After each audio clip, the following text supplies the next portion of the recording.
మహాకవి గురజాడ అప్పారావు శతవర్ధంతి సందర్భంగా విజయనగరంలో ఆయనకు ఘనంగా నివాళులర్పించారు. జిల్లా కలెక్టర్ ఎంఎం నాయక్, స్థానిక ఎమ్మెల్యే మీసాల గీత గురజాడ ఇంటి నుంచి ఆయన విగ్రహం ఉన్న మహారాజా కళాశాల కూడలి వరకు పాదయాత్ర నిర్వహించారు.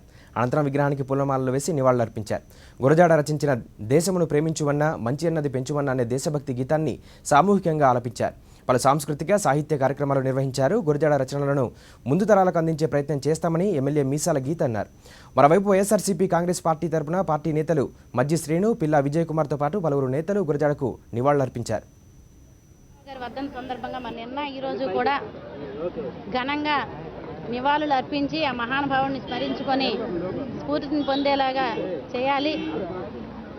మరి గురజాడ అప్పారావు గారు చెప్పిన ఏదైతే దేశం అంటే మట్టి కాదో, దేశం అంటే మనుషులో స్ఫూర్తిని పొంది ప్రపంచ దేశాల్లోనే మన విజయనగర ఖ్యాతిని ఇనుమడింపు చేసి మనం సగర్వంగా తలెత్తుకునేలా చేసిన అప్పారావు గారికి నివాళులు అర్పించడం జరిగింది.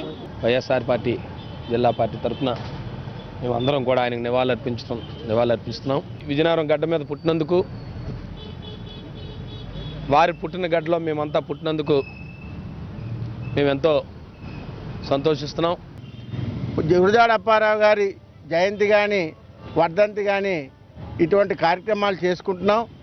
కానీ ఆయన తాలూకా గృహాన్ని ఈరోజు ఒక మాన్యుమెంట్ కింద తయారు చేయాలని, ఒక మ్యూజియం కింద తయారు చేయాలని ప్రతి సంవత్సరం కూడా ప్రపోజల్స్ పెడుతూనే ఉన్నాం. దాని నుంచి ప్రభుత్వం నుంచి ఎటువంటి స్పందన లేకపోవడం, లేకపోతే ఈరోజుతో మర్చిపోయి ఆ కార్యక్రమాలు చేయకపోవడం అనేది చాలా బాధాకరమైన విషయం.